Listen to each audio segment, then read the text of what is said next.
A graça e a paz do Senhor à sua igreja. Louvado seja o nome de nosso Senhor. Mais uma vez, nós estamos meditando na palavra do Senhor e eu espero que estas meditações sejam de proveito para a sua vida. Que você possa realizar o seu culto doméstico, a sua adoração em família, dentro do seu lar, da sua casa, e assim, valendo-se da palavra que é ensinada, pregada, você possa ter o seu momento de adoração com a sua família. Louvado seja o nome do Senhor. Nós vamos orar e vamos dar continuidade a este trabalho.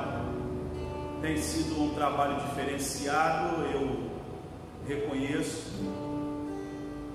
Tínhamos que nos adaptar por conta do momento.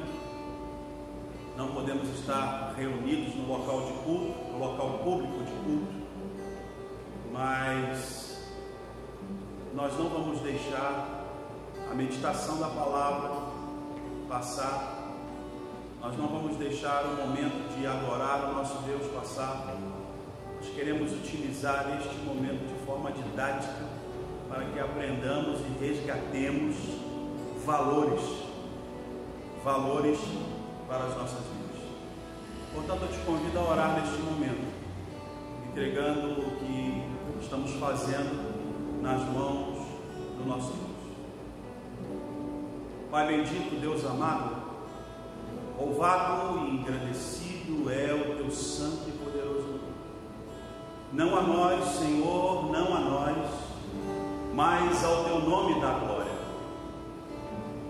Nós nos reunimos, não fisicamente, mas espiritualmente, como a tua igreja, a tua noiva, lavada e remida, comprada pelo sangue do Cordeiro de Deus, que tira o pecado do mundo. Meu Pai amado, meu Deus bendito, nesta hora queremos dedicar este momento de adoração ao Senhor, de louvor ao Senhor, meditando na sua palavra. Portanto, te pedimos, meu Deus, fica à vontade nesta hora para utilizar a vida do pregador. Que a vida, meu Pai amado, do pregador seja como que uma lousa onde o Senhor escreve as verdades da tua palavra, a verdade que é a única verdade. Senhor bendito, Deus querido, me esconda atrás da tua cruz, e que teu nome seja feito grande, nome de poder, nome de salvação, para que todo aquele que nele crê não venha perecer, mas tenha gratuitamente, pelos méritos conquistados na cruz do Calvário, pelo sangue de Cristo Jesus, a vida eterna. Deus abençoe, nós te pedimos, em nome de Jesus. Amém. Evangelho de Marcos, capítulo de número 3, nós vamos dar prosseguimento a partir do verso de número 20. A palavra santa e poderosa do nosso Deus nos declara: e foram para uma casa, e afluiu outra vez a multidão, de tal maneira que nem sequer podiam comer pão. E quando seus parentes ouviram isso, saíram para o prender, porque diziam entre si: está fora de si, está louco. E os escribas que tinham descido de Jerusalém diziam: tem Beelzebul, e pelo príncipe dos demônios expulsa os demônios. E chamando-os a si, disse-lhes por parábolas: como pode Satanás expulsar Satanás? Se um reino se dividir contra si mesmo, tal reino não pode subsistir. E se uma casa se dividir contra si mesma, tal casa não pode subsistir. Se Satanás se levantar contra si mesmo e for dividido, não pode subsistir. Antes tem fim. Ninguém pode roubar os bens do valente entrando-lhe em sua casa, se primeiro não o manietar, e então roubará a sua casa. Na verdade vos digo que todos os pecados serão perdoados aos filhos dos homens, e toda sorte de blasfêmias com que blasfemarem. Qualquer, porém, que blasfemar contra o Espírito Santo nunca obterá perdão, mas será réu do eterno juízo, porque entre si diziam: tem espírito imundo. Louvado seja o nome de nosso Senhor. Aleluia. Esta passagem mostra 3 circunstâncias muito distintas. Eu gostaria que você prestasse bastante atenção. A primeira é de que a perseguição do patrulhamento por parte dos fariseus à pessoa de Jesus era incansável.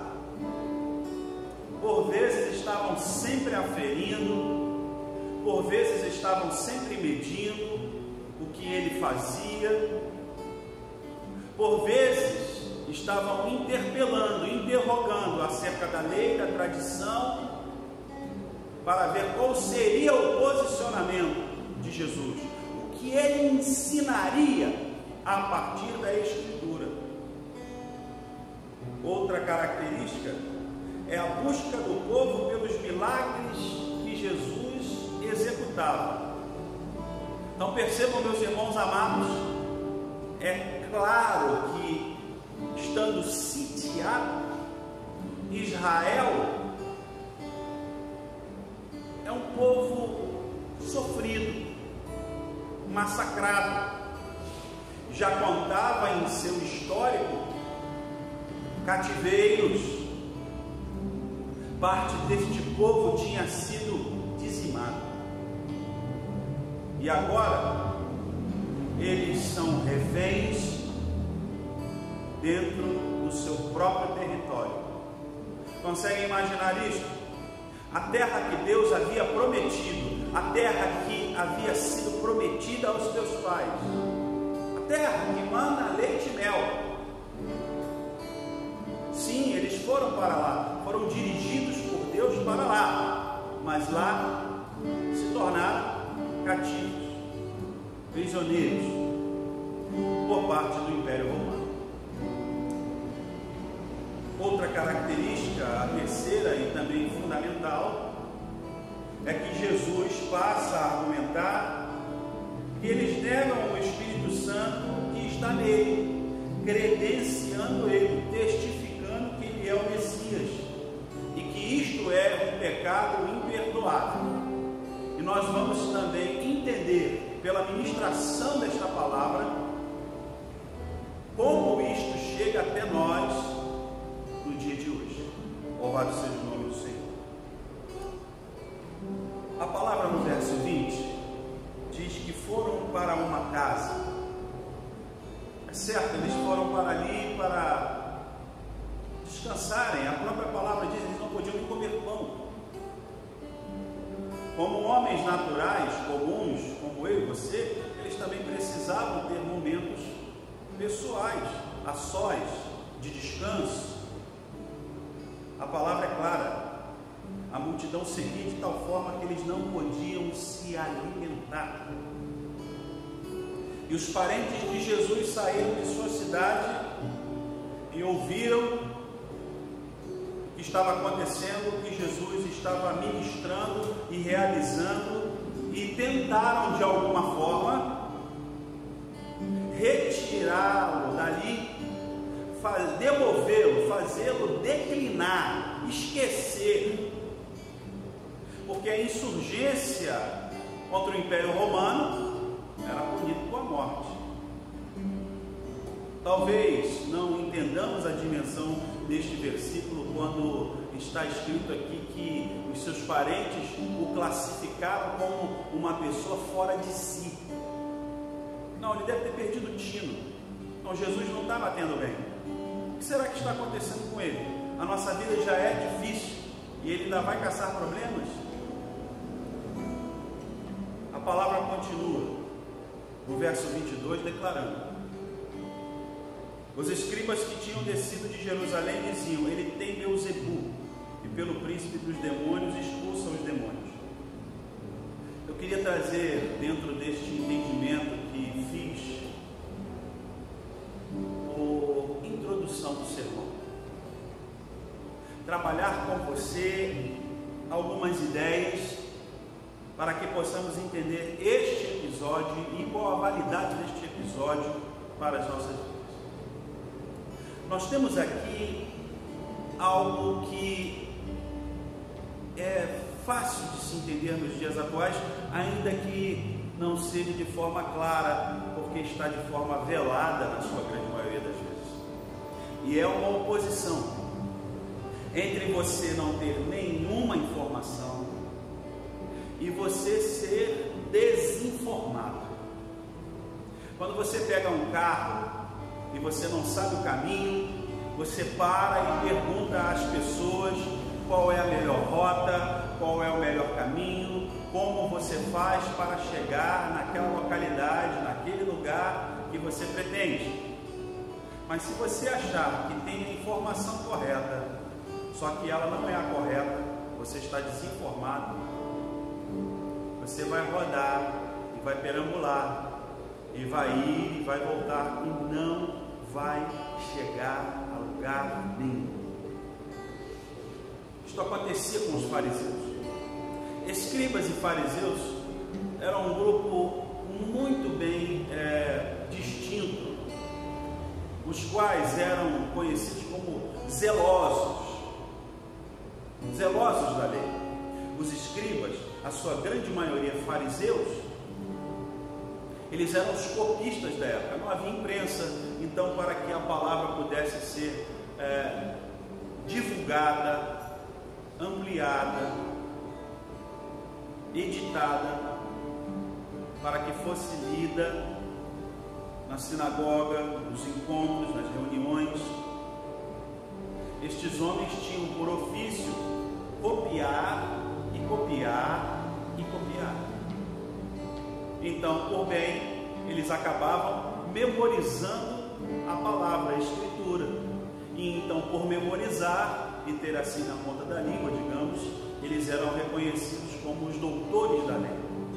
E como a sua grande maioria era fariseu, zelosos, os puros, que estavam ali para aferir se um ou outro homem que realiza milagres, que prega e ensina, é o Messias, eles estão para testificar se Jesus é mesmo aquele que haveria de vir. Mas fato, eles não podem refutar que cegos veem, que coxos andam, que surdos ouvem, e que o reino de Deus é pregado com excelência, uma excelência diferente da que então era pregada, com legalismo, separatismo. Jesus passa então a alcançar estas gentes, estas pessoas necessitadas, e ainda realiza milagres. Eles não podem refutar isso. Então o que eles vão fazer? Desinformar. Eles vão dizer que Jesus opera estes sinais, alguns dos quais testificam piamente que Ele é o Messias, e que Ele expulsa, por exemplo, demônios pelo próprio demônio. Nós observamos então um trabalho de desinformação. Deixe-me aplicar isso na sua vida.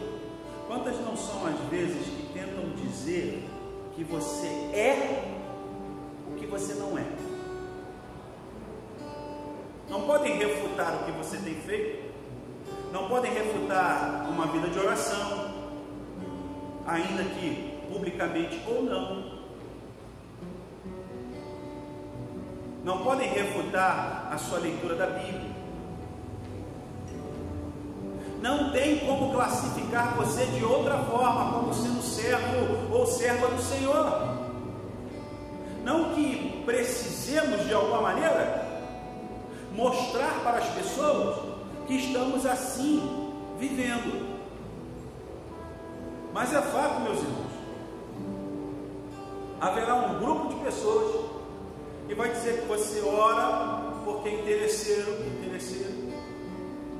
Que você lê Bíblia para se sentir melhor do que os outros. Ele é arrogante. Ele quer conhecimento para esfregar na face das pessoas. Lê do engano. Por vezes, são levantadas essas hipóteses a seu respeito, sobre o seu caráter. Nós não observamos na palavra Jesus deixando de curar, deixando de ajudar, auxiliar, ainda que muitos o tivessem por um homem guiado por Satanás, Beelzebub, e outros até que iriam até ele somente pelo que ele fazia e não por quem ele era. E é o que a gente encontra amparo na segunda ideia desta mensagem. Quem você é em oposição com o que você faz. Louvado seja o nome do Senhor. É fato, vão tentar usar você. O ser humano tem essa capacidade. O mundo nos ensina de maneira equivocada que você é o que você tem. A internet nos ensina de maneira equivocada que o número de seguidores, o número de curtidas que você tem demonstra o tipo de pessoa que você é. Não é assim que nós vamos enxergar na palavra de Deus. Para Deus, o que conta é o que está no seu coração. Muitas pessoas se achegam a Deus para adorá-lo, para buscá-lo pontualmente. E quando conseguem o que pretendem, esmorecem. Parece que é mais fácil adorar ao Senhor e buscar a sua face em momentos de dificuldade. Quando tudo vai bem, o ser humano não lembra. Mas é justamente numa e noutra situação é que o nosso caráter é bem definido. Se adoramos a Deus em meio a todas as circunstâncias difíceis, situações adversas, como estas que estamos vivendo aí, nós marcamos a nossa fé e a nossa esperança no único que é poderoso para dar a resolução das nossas vidas. Aleluia. E se o fazemos em tempos de bonança, nós trazemos à memória a pessoa do nosso Deus, valorizamos e agimos com gratidão. Tem gente que até agradece, mas depois some. Não fica mais na presença de Deus. Quem você é? O que você faz? Eu já paguei a minha cota. Já fiz o que tinha que ser feito. E daqui Jesus aquilo que eu lhe pedi, como se o Senhor da vida fosse nosso serviçal. Misericórdia. Misericórdia. Jesus os chamou para si. O verso de número 23, declara as palavras de Jesus na pergunta: como pode Satanás expulsar Satanás? Talvez algo que você não saiba é que os rabinos daquela época já diziam que o que acontecia com Israel era porque a casa de Israel estava dividida. Olha só, olha o aporte teórico que Jesus se vale para confrontá-los. Como vocês podem me dizer que eu tenho poder, segundo Satanás, para expulsar os demônios, se os seus mestres, se os rabinos, os rabis, têm ensinado a vocês que a casa de Israel está dividida e que por isso está assim subjugada. Não é uma verdade? Vem aí o Império Romano. E mais, ali naquele momento, o labor de Jesus está acontecendo, a sua obra está em desenvolvimento. E ele nem se coloca como Salvador. Mas ele faz o aporte teórico na pessoa do Espírito Santo, quando ele assim mostra que eles não podem e não estão combatendo, mas a negação deles é mais para que eles possam, tendo ciência, negligenciar o que está acontecendo. E aqui a gente aprende a lição para o nosso tempo. Ali Jesus ainda está desenvolvendo a obra da salvação pontualmente no seu ministério terreno. Seu ministério terreno é findo, e hoje para nós a aplicabilidade deste texto é: o Espírito Santo que convence o homem do pecado, da justiça e do juízo, está anunciando o Filho de Deus, Jesus Cristo de Nazaré, morto, crucificado e ressurreto ao terceiro dia, para que você tenha vida, para que você tenha paz, para que você não seja culpado. Sim, culpada, para que haja perdão para você. E aqui nós entendemos o terceiro ponto, é a oposição da negação e da indiferença. Tem gente que nega porque não conhece a verdade. Lembram-se da desinformação? Tem gente que nega, tem gente que faz o combate, o embate, porque não conhece a verdade. Mas quando o Espírito Santo de Deus convence o homem do pecado, da justiça e do juízo. Foi assim na vida de Paulo. Paulo era perseguidor ferrenho dos cristãos. Paulo perseguia e tinha salvo-conduto para executar, se assim ele o quisesse. Mas o combate dele era porque ele não tinha conhecimento de que Jesus era o Messias e é o Salvador de toda a humanidade. Então, adquirindo conhecimento pelo próprio comissionamento de Jesus no caminho para a cidade de Damasco, ele se torna de perseguidor a perseguido. Aleluia. Nós conhecemos a história de Paulo, sabemos muito bem o que estamos falando. Agora, a indiferença, meu irmão e minha irmã, é muito mais perigosa. Indiferença é quando você toma ciência da situação, conhece a pessoa, mas ainda assim rejeita. A palavra é esta: rejeição.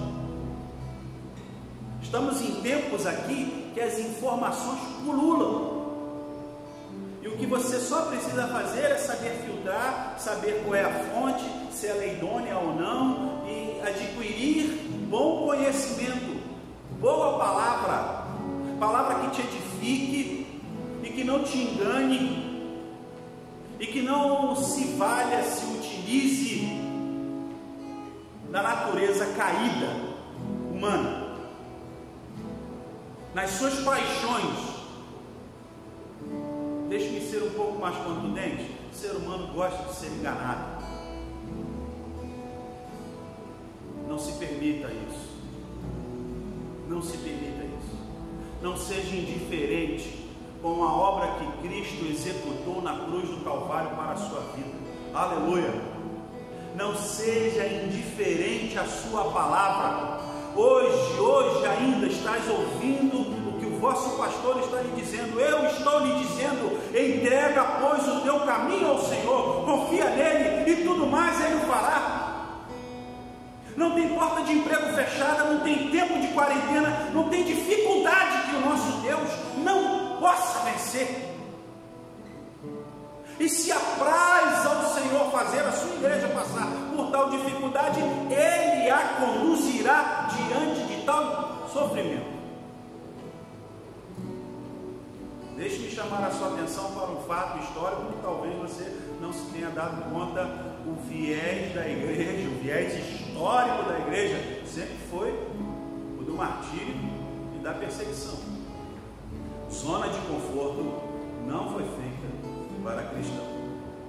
Ser cristão é contar com a presença de Deus por meio do teu doce e poderoso Santo Espírito. É poder contar com o endosso do Filho, com letras de sangue. Eu te remi, aleluia. Mas isso não quer dizer que estaremos livres de dificuldades.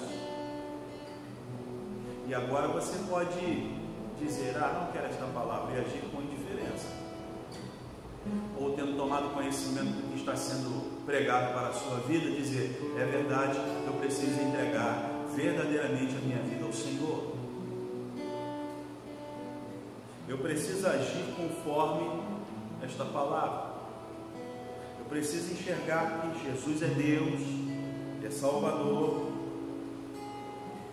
e que existem valores, que existem procedimentos, os quais eu preciso aplicar à minha vida. Ele declarou no verso 29: qualquer, porém, que blasfemar contra o Espírito Santo nunca obterá perdão. Qualquer que negar que Jesus Cristo é o Filho de Deus e que morreu por toda a humanidade e que comprou para si todo homem de toda tribo, língua e nação, não terá perdão no dia do juízo. Às vezes nós servimos a Deus e não nos damos conta e nos preocupamos só com o tempo presente. Mas para o futuro, o que tu tens reservado, preparado? Será que não temos visto que Deus está no controle de todas as coisas? A palavra não tem nos apresentado isso? Naquela época, nós até entendemos, a necessidade era grande do povo. E mais do que as palavras, os ensinos de Jesus, o povo buscava o taumaturgo, o milagreiro, aquele que executava os milagres. Interessante é que eles não podiam refutar,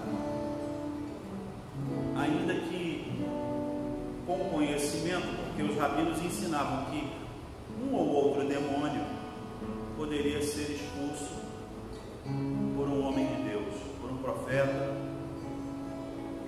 mas um cego, surdo e mudo, um demônio desse tipo, somente o Messias poderia. Está aqui na palavra, está claro para nós.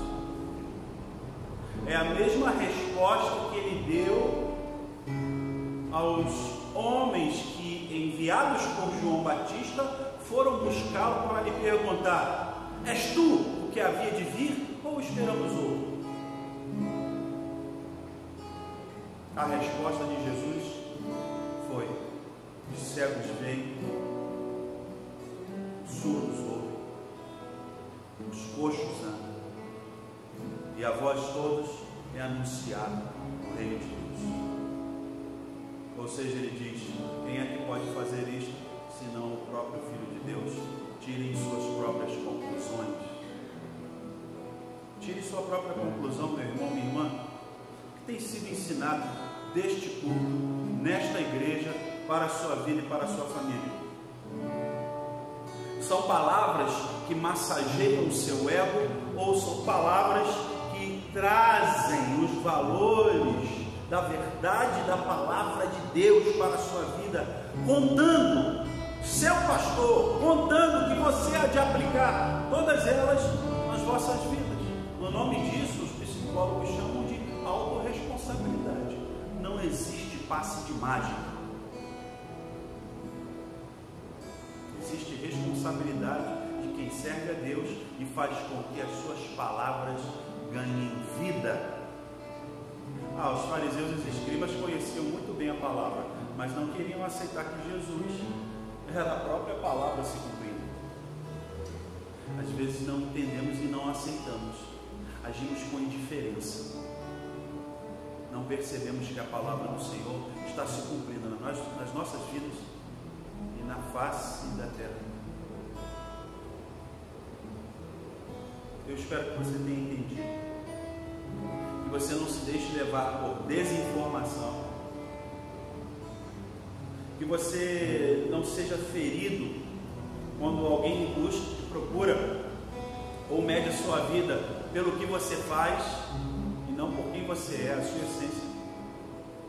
E acima de tudo, não seja uma pessoa que age com indiferença. Que você possa entender a obra salvífica de Jesus em sua vida. Que você possa entender, ainda que a palavra de Deus nos declare que Ele nos amou de uma maneira tal que não tinha como o evangelista elencar, declarar, nós só podemos vivenciar. Não digo nem sentir, que tem gente que só quer sentir, mas é experienciar, vivenciar.